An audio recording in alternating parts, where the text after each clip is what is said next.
This place is so beautiful. Like, I mean, this looks like a scene from a movie. I'm pretty sure they have filmed movies here before. Thanks, Noel, for accompanying me on this tour. Anytime, buddy. Anytime. I'll be calling you in Brazil in about 3 months. Hey, I look forward to it.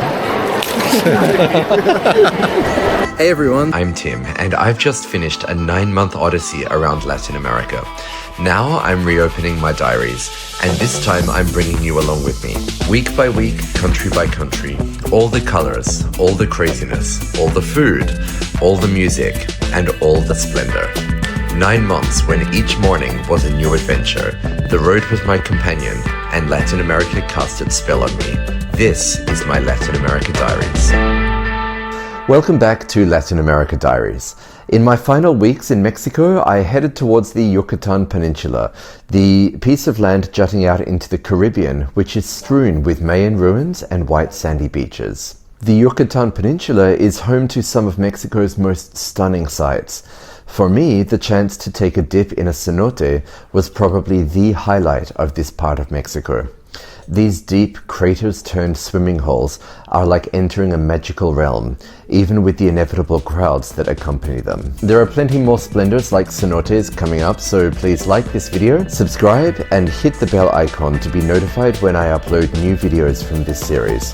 And if you're enjoying what you're seeing, please share my content and tell your friends about it. It really means a lot to me. From Palenque, I made it to Mérida, the capital of Yucatan state. To get there, I took Tren Maya, a controversial railway project which delivers you from the jungles of Chiapas to the heart of the peninsula in about 7.5 hours. Once in Mérida, I checked into the Che Hostel Mérida, part of a wider chain of hostels across the south and east of Mexico. It was huge, but the bedrooms were quiet, and there was a pool, and it was very social. The hostel ran economical tours to places around the town, and the day after I arrived they were operating a tour to a town called Homum in the center of the Yucatan Peninsula, which is known for its cenotes, so I signed right up. The next morning we piled into a minivan and scooted out across the dusty highways of the Yucatan Peninsula, where we were taken to not 1, not 2, but 3 cenotes in one day. The first 2 were at a farmyard on the edge of town at a place called Cenote Tres Ochos. I really had few expectations going into this. I knew it would be beautiful, but I couldn't quite picture how the land around us, a fairly dusty yard with old vehicles, buildings and livestock, could give way to a stunning canyon with crystal clear waters. Then, as we approached it, it became clearer.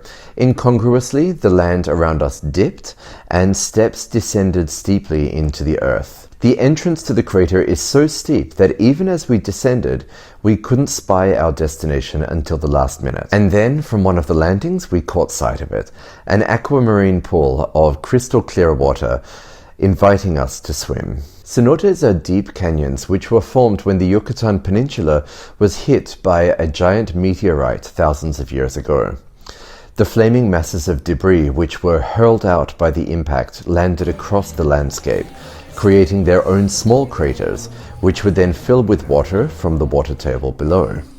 The Mayans believed that they were portals to the underworld, and there are hundreds of cenotes across the region. After a refreshing dip in the first cenote, we made our way over to the second cenote, which was narrower but a deeper blue. It's amazing how the different light and different rock formations and different water in each cenote create different hues and shades. Another cave on the property of Cenote Tres Ochos is not filled with water and was once used for Mayan rituals such as sacrifices.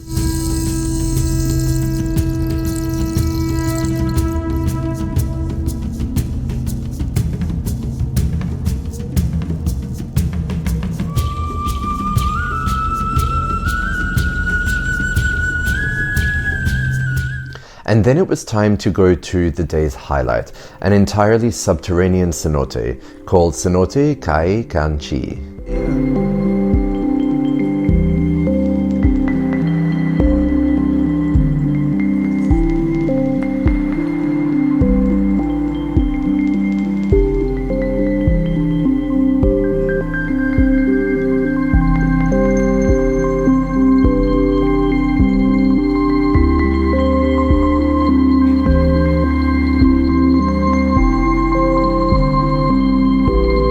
Getting to swim in these places was really special. When you're traveling, you often see some very beautiful places, but it's rare that you get the opportunity to actually immerse yourself in such natural wonders. It added another layer to the experience. It was like being in a movie set, and we were the stars. A couple of days later, from Mérida, I took a trip out to an up-and-coming beach resort town that will be the subject of my next week's vlog. So stay tuned for that. But on the way back through, I passed through Mérida and then on the way to Chiquila, which is on the far northeast coast of the Yucatan Peninsula. It's worth mentioning here that Chiquila, while still geographically the Yucatan Peninsula, is in a different Mexican state, Quintana Roo, whose time zone is 1 hour ahead. The town of Chiquila was not so much my destination as the wharf in the town of Chiquila, from where I would take a ferry to Holbox Island for a few days chilling out on the beach.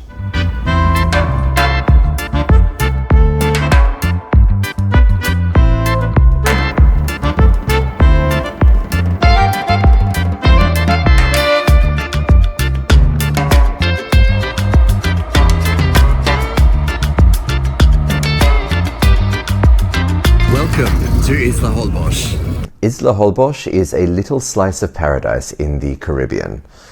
The entire island is built upon a strip of pure white sand with its beaches fringed by coconut palms and restaurants serving up seafood. Pure bliss. I was there during the low season, which meant that the sea was a little choppier than usual and the beaches were a bit more seaweedy than usual, but that wasn't going to stop me. I took up my position on the beach and set about doing absolutely nothing.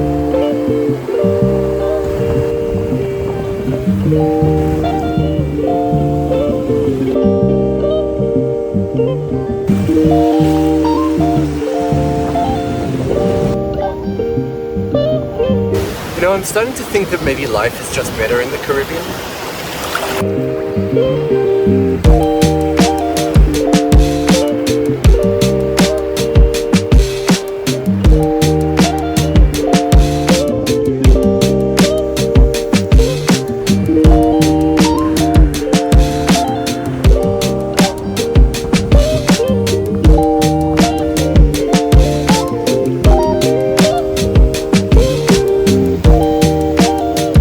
Here I stayed in another Che hostel, part of the same chain that I stayed with in Mérida.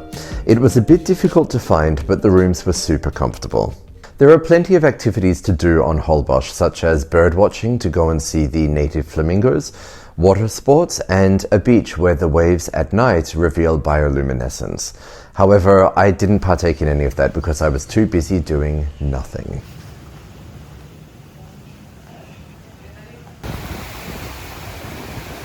On days like this, the sunset is really something of an event, and on Holbox, it is really a sight to behold.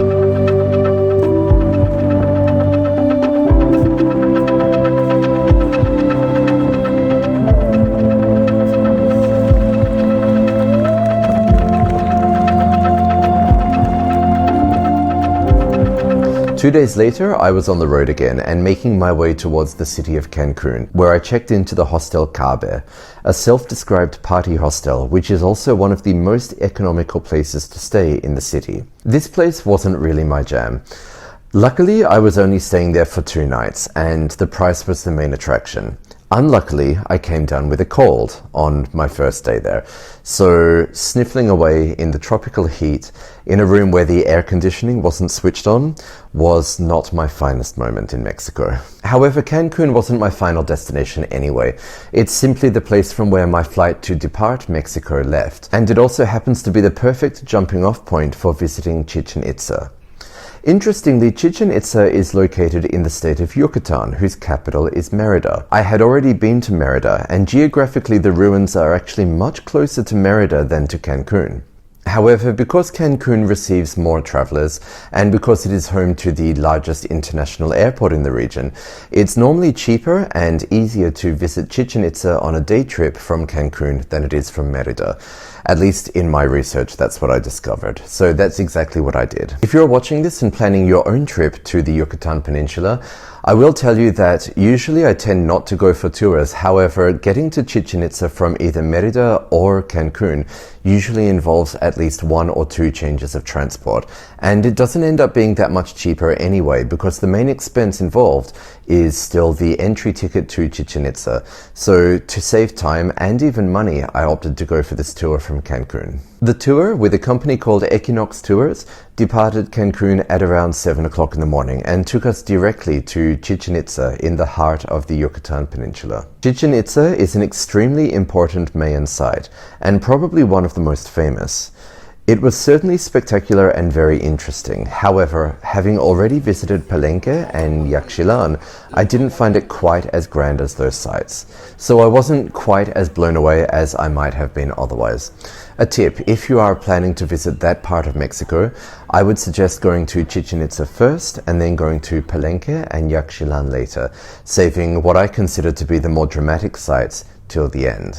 At Chichen Itza, we had a wonderful guide who was very entertaining and showed us around. Let's try to hear this carefully. Tell me if you hear an echo. There you go. Ready?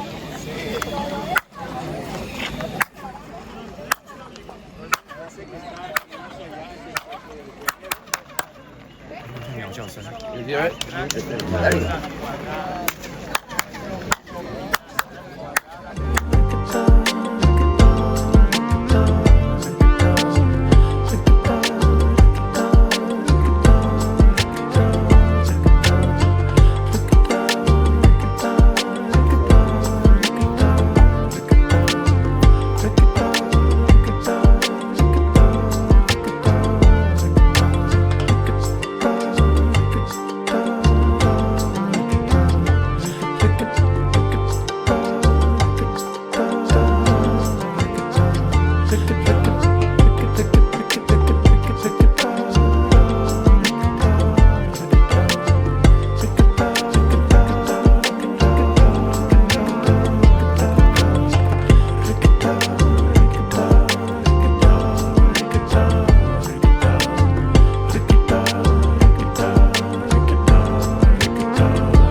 The highlight of the day for me was visiting Cenote Ik Kil after we had finished at Chichen Itza. Cenote Ik Kil often appears in tourist brochures because it's genuinely that spectacular. A vast cavernous pit with a pool of deep blue water at the bottom. Like the cenotes I had visited earlier on a day trip from Mérida, it sits out in the middle of the scrubby forest. But unlike those quieter ones, Ik Kil is far more developed because it attracts so many visitors. That was also where I met Noel, a fellow traveller whom I've stayed in contact with ever since. Life vests are compulsory at Cenote Ik Kil because the cenote is incredibly deep. If anything or anyone sank all the way down to the bottom of the cenote, there would be little to no chance of ever retrieving it. The site is set up like a proper business, with changing rooms, showers, mandatory life vests, and from memory, a cafeteria as well. When you first arrive, you walk down a few steps to a viewing platform where you can look into the crater and see the cenote below. What makes Ik Kil especially striking isn't just its size and the way the walls are covered in plants and creeping vines. Around the rim, long tendrils of greenery hang dramatically down into the open space, so that when you're swimming below, those dangling vines hang high above your head in a circle of green. From the viewing platform, we continued down more steps to the edge of the water. To get there, you follow a sort of tunneled passageway carved through the rock. The steps are fairly wide, but everything is damp, partly from people going up and down in their swimmers, and partly from natural seepage through the stone. It was there on the way down that I managed to slip and hit my thigh and my arm, bruising both of them. Thankfully, I didn't hit my head. Still, nothing was going to stop me from swimming in this spectacular cenote. Noel and I climbed straight in, and I brought my DJI Mimo with me so that I could capture some beautiful shots from inside the water.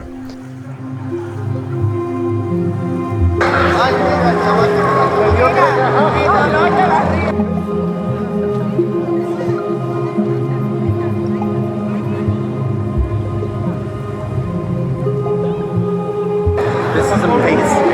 Do a flip in the water, right? Woo! 10 points!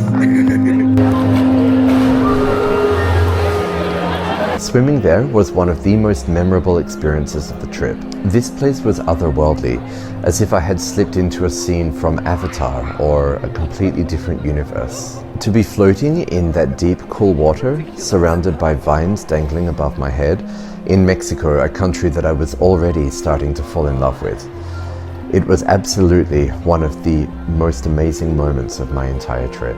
Before I even got to Mexico, I was a little bit worried about the popularity of the cenotes.